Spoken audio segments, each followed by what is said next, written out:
Hi hello అండి. మా బంధువులు మొక్క వేసుకున్నాం, తాంబూలం తీసుకోవడానికి రమ్మంటే వెళ్ళాను. మా ఆదివారాల్లో ఏదో ఒక ఆదివారం ఇలా చేసుకుంటారు. మొక్క పెసలు నానబెట్టుకుని జారు వేసుకుంటారు.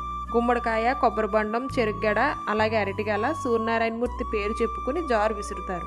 అవి ఎవరు పట్టుకుంటే వాళ్ళవే. మనం వెళ్ళేసరికి ఈ కార్యక్రమం అంతా అయిపోయింది అనుకోండి. ఇక నేను దండం పెట్టుకుని తాంబూలం తీసుకున్నాను. ఇచ్చిన తాంబూలం ఇంటి దగ్గర పెట్టి మళ్ళీ మా బంధువులు నేను పిల్లలతో కలిసి బుచ్చంపేట నూకాల తల్లి గుడికి అయితే వెళ్ళామండి. ఎందుకంటే మా బావగారు ఆ తల్లికి మేకను మొక్కుకున్నారట. మా వారైతే తెల్లవారే వాళ్ళతో కలిసి వెళ్ళారు. ఇక మేము ముందుగా వెళ్ళిన వెంటనే ఆ తల్లిని అయితే దర్శించుకున్నాము. ఆ తల్లిని చూడడానికి మన 2 కళ్ళు కూడా సరిపోవండి, అంత అందంగా ఉంటుంది. ఇక్కడ నూకాల తల్లి చాలా నిదర్శనం. ఆదివారాలు అయితే అస్సలు ఖాళీ ఉండదు ఈ గుడి. వాళ్ళతో కాసేపు కూర్చుని ముచ్చట్లాడుకుని భోజనాలు స్టార్ట్ చేశారు. మేము కూడా భోజనం చేసి ఇంటికి బయలుదేరిపోయాం.